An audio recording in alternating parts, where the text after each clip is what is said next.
मेरे पाकिस्तानियों अभी एक खबर आई है। इस्राइल का मोदी सरकार के साथ मस्कात मजहूम गठजोड़ मंजर-ए-आम पर आ गया है। इजराइल के प्रधानमंत्री बेंजामिन नेतन्याहू ने लाइव कैमरे पर पाकिस्तान पर एक होश उड़ा देने वाला खुलासा कर दिया है।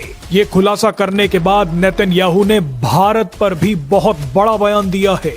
जंग के बीच नेतन्याहू के इंटरव्यू ने पूरी दुनिया में हलचल मचा दी है। एक गुजरात का किसाब है, दूसरा मशरिक़ वुस्ता का किसाब है। अगर हम दोनों का कंपैरिजन करें तो इन दोनों में एक बात मुश्तरक है कि दोनों को मुसलमानों को टारगेट करने का बहुत शौक है, मुसलमानों का खून बहाने का इन दोनों दरिंदों को बहुत ज्यादा शौक है। ये बदकिस्मती से पाकिस्तान आज जिस मरहले पे खड़ा है वहां पर इस किस्म की गुफ्तगू मुनासिब नहीं है, जायज नहीं, बल्कि बड़ा एक सख्त कंपटीशन है कि कौन ज्यादा आगे दिखाई देता है। अब एक हकीकत बड़ी खुलकर जो सामने आ गई है। एक अमेरिकी चैनल को इंटरव्यू देते हुए नेतन्याहू ने पाकिस्तान की इज्जत नीलाम कर दी है।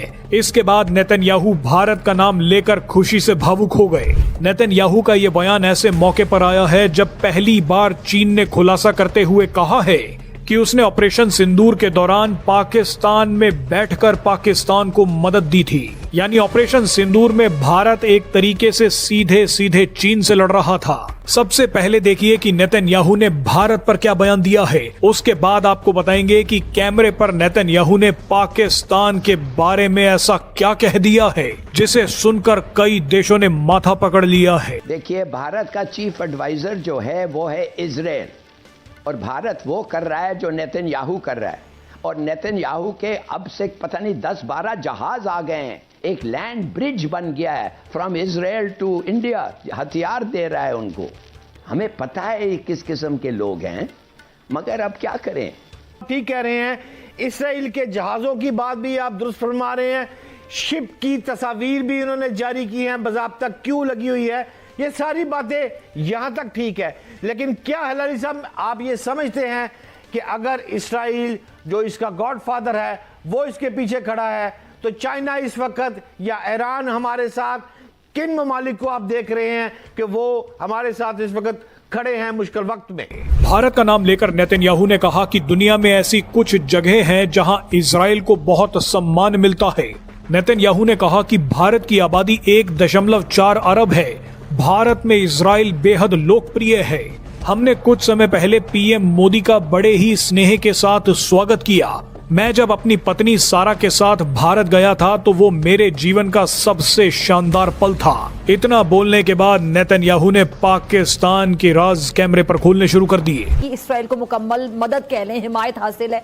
अच्छा, वैसे जो इसराइल और भारत में 1960 की दहाई में फौजी ताउन शुरू हो गया था, लेकिन अब ये इंसानियत के जो ये मुजरिम है बाकायदा मोदी और नेतन्याहू, इसे एक नई बुलंदियों पर पहुंचाना शुरू हो गए हैं। और ऐसे वक्त में जब गजा में निहत्ते फलस्तीनियों पर जुल्म सितम तोड़ने, नस्ल कुशी करने पर पूरी दुनिया इसराइल पर बाकायदा थू थू कर रही है, वहीं पर ये जर का पुजारी कह लें, इंसानियत का दुश्मन कह लें, नरेंद्र मोदी डॉलर कमाने के चक्कर में इसराइल को धड़ाधड़ असलहा, गोला बारूद बेच रहा है। और यही नहीं बल्कि इसराइल को इफरादी कुव्वत भी फराहम कर रहा है।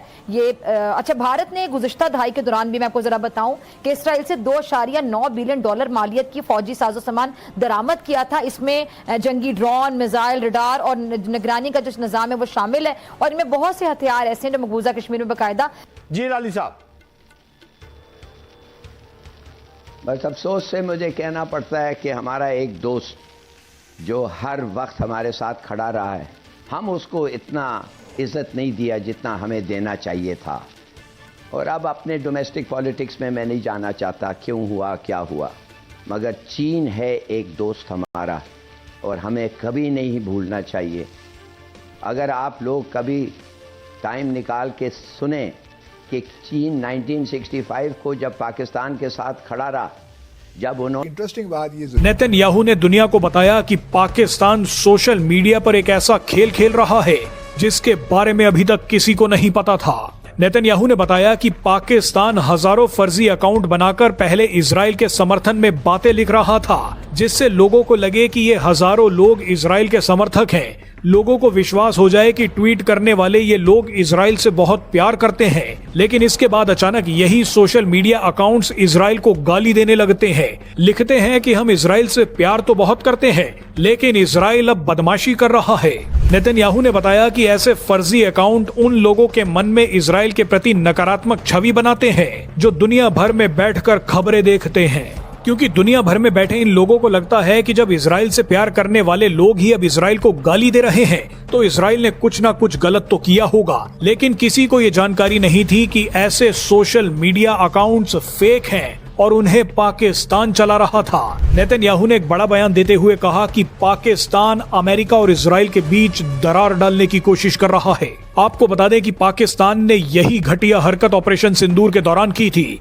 हमारा गोदी मीडिया जो है वो नॉन स्टॉप दो काम करता चला जा रहा है। एक तो भारत की वॉर मशीन को दुनिया की थर्ड क्लास तरीन वॉर मशीन डिक्लेयर करने में वो दिन रात लगा हुआ है। इससे कतई नजर कि हमारा 1 साल का बजट उनके सिर्फ राफेल्स का बिल है। ये तो है बेचारे वो जो मजबूर हैं, जो गोदी मीडिया में हैं, जिनकी मजबूरियां भी हैं, नालायकियां भी हैं, नाहलियां भी हैं, लालच भी है, खौफ भी है, सारा कुछ है।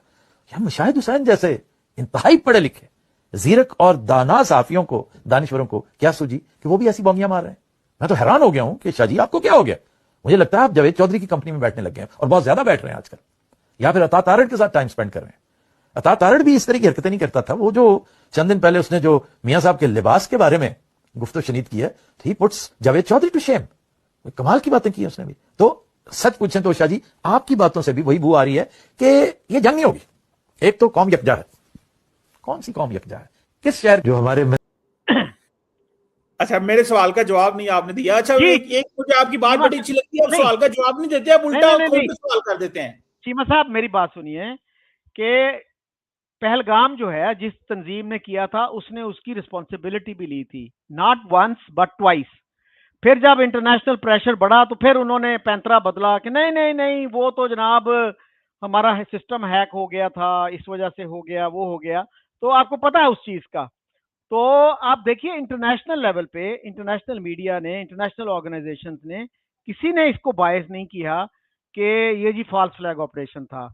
तो और पाकिस्तान में सरप्राइजिंगली कोई बंदा क्वेश्चन करने के लिए तैयार नहीं है, ये पूछने के लिए तैयार नहीं है कि what evidence have you produced. हमारे इंफॉर्मेशन मिनिस्टर से या आईएसपीआर चीफ से किसी ने पूछा कि sir what is the evidence कि ये फॉल्स फ्लैग ऑपरेशन था।